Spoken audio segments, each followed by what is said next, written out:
Hello and welcome to an album a day, day 202, going through my vinyl collection an album or so at a time. Today we're going back to the Uriah Heep catalog, back to 1977 to an album called Innocent Victim.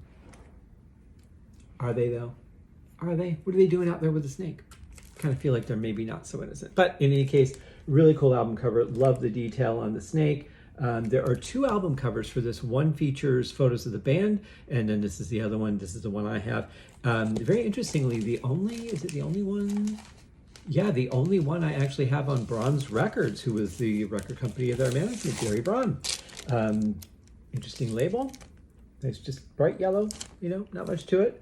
Vinyl is in really good shape, which I'm very, as always, very grateful for. Let's see, I don't remember if there's anything on the inside, though. Let's find out.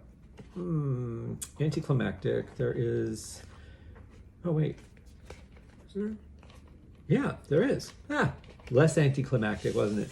So we just have a generic paper sleeve, but we do get this wonderful lyric sheet that you can actually read. And interestingly, it's only pressed on one side. There's nothing on the back, but everything is very clear and readable, which I appreciate. Unfortunately, there is a bit of a rip and tear at the bottom. We have a bend here, a little bit of a bend there, but otherwise, it's not in too bad of shape. Nice to be able to read the wording, though. That's the most important part to me. Overall, the jacket's in pretty good shape. Here is the back. Yeah. Just that, really simple, nice and elegant.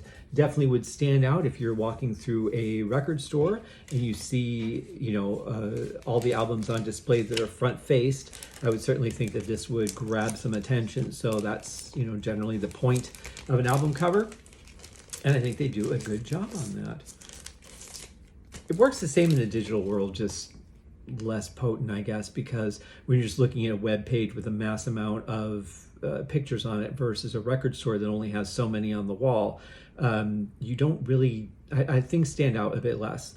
But in any case, yeah, this copy comes from Germany. It is a 1977 copy, which is nice, especially considering the shape it's in. So I won't go into detail on these because the Uriah Heep the Magician's podcast is available currently on YouTube. I'm moving it over to another distributor, so the audio feed should be back fairly soon.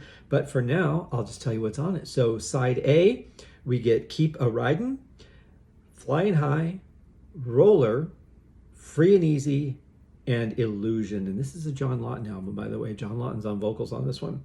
Then we get on side 2, Free Me, which I think was the first song I heard John sing with Uriah Heep. We get Cheat and Lie, The Dance, and Choices. Definitely well worth checking out. It's the classic lineup for this era. We have Mick Box on guitar, John Lawton on vocals, Ken Hensley on keyboards, guitar, and vocals, Lee Kerslake on drums and vocals, and then Trevor Bolder on bass. Great lineup of musicians. John Lawton's time in the band was only 3 albums, but he certainly came in and packed a punch, recommended by Roger Glover after John Lawton came in and sang a song for the Butterfly Ball, which unfortunately originally got omitted from the Butterfly Ball, Little Chalk Blue. We'll talk more about that song in the future, but for now, I hope you guys have a great day. Cheers.